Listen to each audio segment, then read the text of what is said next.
നമസ്കാരം. ഇനി നമുക്ക് കുറച്ച് പീച്ച് ആൻഡ് വൈറ്റ് കളർ വിൻകാസിനെ പരിചയപ്പെടാം. ഇത് ആദ്യത്തെ വെറൈറ്റി. ഇത് ഡബിൾ ഷെയ്ഡഡ് ആണ്. ആദ്യത്തെ ദിവസം പീച്ച് കളറിലിരിക്കും, രണ്ടാമത്തെ ദിവസം അതൊരു ഓഫ് വൈറ്റ് കളറിലേക്ക് പോകും. ഈവൻ അതിൻ്റെ നടുവിലത്തെ ഓറഞ്ച് ഡോട്ട് രണ്ടാമത്തെ ദിവസം ആകുമ്പോഴത്തേക്കും ഡാർക്ക് വയലറ്റിലേക്ക് പോകും. ഇത് അത്യാവശ്യം നല്ല ബുഷിയായിട്ട് വരുന്ന ഒരു സ്പ്രെഡിങ് ടൈപ്പ് വിനിക്കയാണ്. ഇത് രണ്ടാമത്തെ വെറൈറ്റി. ഇത് ഞാൻ മാറ്റി നട്ടിട്ടില്ല, നഴ്സറി പോട്ടിന് മാറ്റി നടണം. ഇതെപ്പോഴും ഇത് സിംഗിൾ ഷെയ്ഡാണ്, എപ്പോഴും ഒരു ഓഫ് വൈറ്റ് കളറിലായിരിക്കും. ഇതിൻ്റെ നടുവിലൊരു ലൈറ്റ് റോസ് കളറിൽ, പിന്നെ അതിൻ്റെ ഉള്ളിലൊരു യെല്ലോ ഡോട്ട്. ഇത് മൂന്നാമത്തെ വെറൈറ്റി. ഇതും ഡബിൾ ഷെയ്ഡ് വരുന്നതാണ്.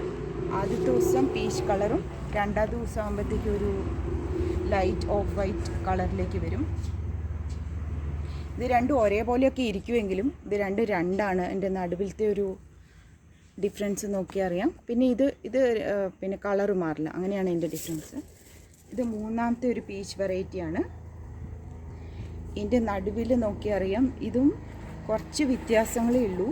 ഇതിൻ്റെ നടുവിലുള്ള ഡോട്ട് തമ്മിലുള്ള വ്യത്യാസം, പിന്നെ ഇതിൻ്റെ ഷേപ്പ്, ലീവ്സിൻ്റെ ഷേപ്പ്, പൂക്കളുടെ എതളുകൾ തമ്മിൽ കുറച്ച് വ്യത്യാസമുണ്ട്, അത് വ്യത്യാസം. പിന്നെ ഇതിൻ്റെ തണ്ടുകൾക്ക് ഒരു ഇത് മെറൂൺ കളർ തണ്ടാണ്, ഇതിൻ്റെ തണ്ടുകൾ വെള്ള കളറ്.